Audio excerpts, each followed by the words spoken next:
Hey everyone, it's Ben Hardy here, and in today's video, we'll be reviewing the new Tesla Model 3 Long Range.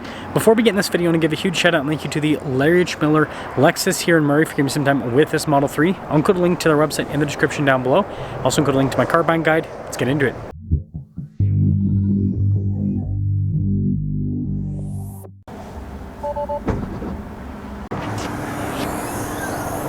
So there's no engine to look at because this is fully electric, but I figured I'd just use the front trunk for view. Anyways, we have a dual motor setup on this one. We have a 79.7 kilowatt hour battery pack providing 341 miles of electric driving range. This one's all-wheel drive. It puts out 394 horsepower and then 377 pound-feet of torque. Impressive numbers for an EV. And I think that's enough front trunk for all of you. Storage space, yes. Now before I move forward with this review, I do want to mention if you want to see more videos just like this, then I recommend you subscribe because I post content every single day. When it comes to the hood design on the new Model 3, it actually looks quite a bit sharper compared to before, especially when you go down to the headlights. Very sporty, kind of reminds me of the Roadster a little bit. Front end's all closed off, fully electric. But yeah, I actually think they improved the design on this. Let me know if you agree, but I think it looks a little bit cooler. Tire and wheel setup is 235 by 40 by 19 in the front and over in the rear, and these are actually pretty good looking wheels for a Tesla. Tesla usually kind of fails when it comes to aesthetics and stuff, but yeah, not too bad on that. And it looks like this one's got the cool 360 camera system. We'll double check that once we get inside. Of course, it's got the pop-out door handles, and there's your side profile. Again, it looks pretty sleek. Now, there's not much to go over with the key fob. It's just the little card thing, so yeah. Anyways, trunk. It's automatic, which is cool.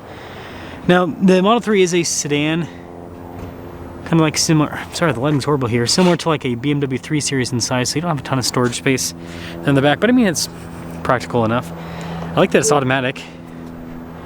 Oh, and there's more storage underneath the loading floor too. Anyways, the new taillights, pretty cool looking. Tesla there, you can see dual motor on the back as well. But yeah, I mean, it looks somewhat similar. I mean, they have a Model Y here as well. It has a previous style. Obviously, it's the SUV version, but I mean, it looks similar to like the previous style that the Model 3 had, but just kind of updated. And this leads us inside. Frameless windows, interesting. Pretty nice interior, actually. So soft touch here, you've got this cool ambient lighting, looks like. And you can see more soft touch trim down below. These seats are perforated. Good luck keeping these clean. I'll say that.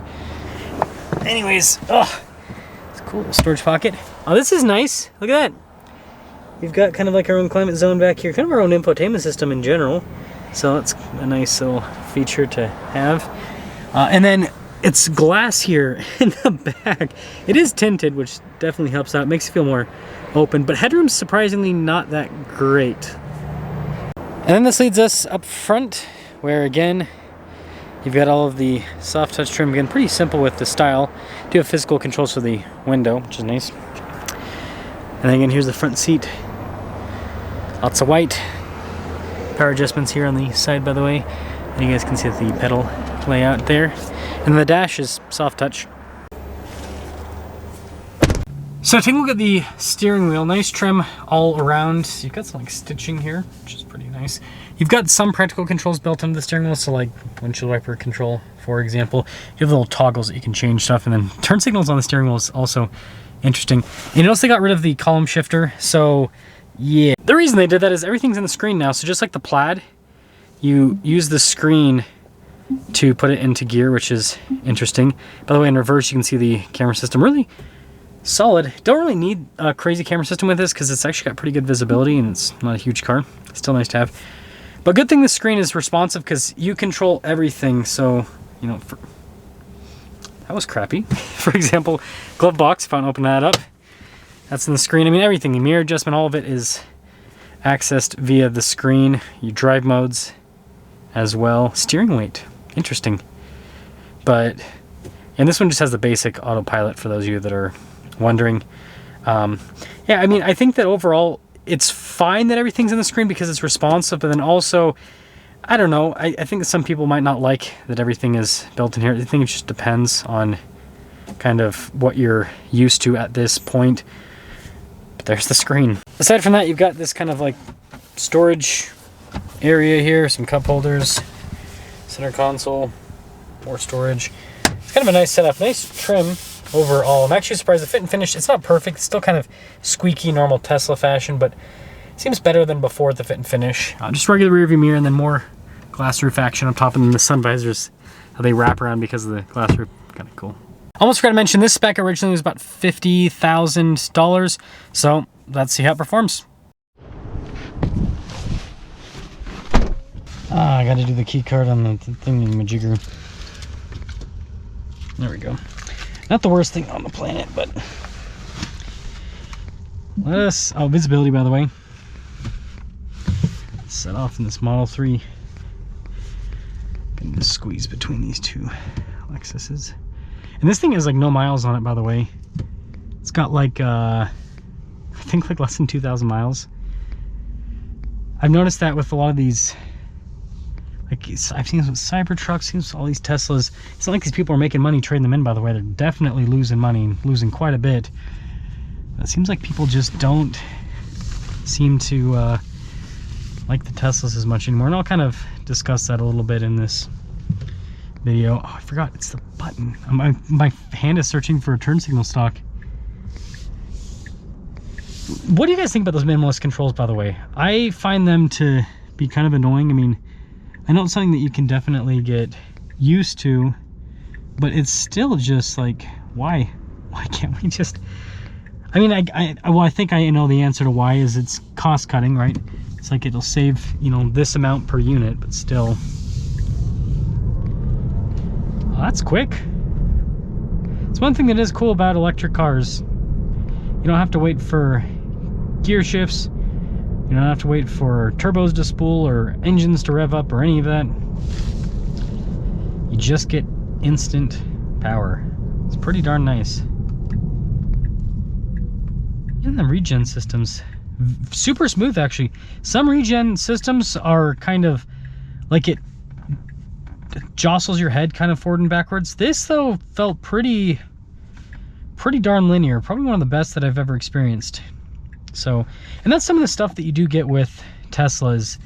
You know, maybe the cars aren't the most well put together, but the powertrain side of things is always pretty top notch with the Teslas. And again, mid 300s for the range is pretty impressive. I like how this new Model 3 drives. This feels like a pretty big improvement compared to the previous gen. It's a shame that all the Tesla owners are upside down because they would love to upgrade to one of these. Yeah, like suspension's pretty darn nice going over the little uneven parts in the road.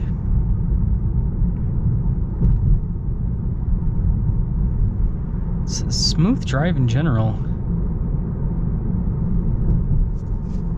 It's just nice.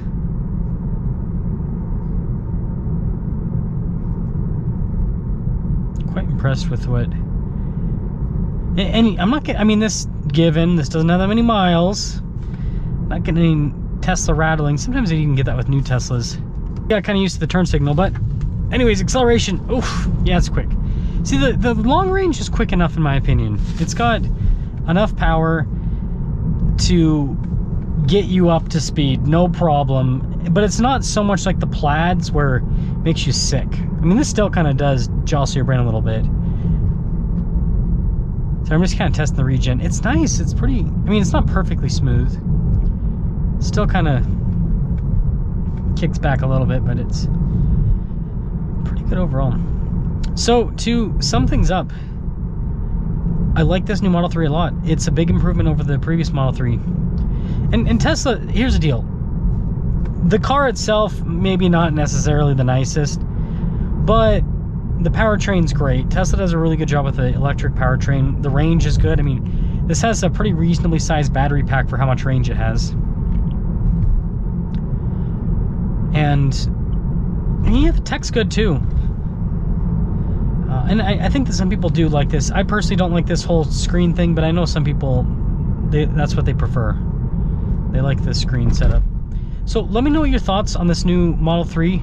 I think it's a big improvement over the previous one. I think that a couple things going against this is, again, electric cars, still a niche market, and a lot of people just aren't excited about the niche anymore.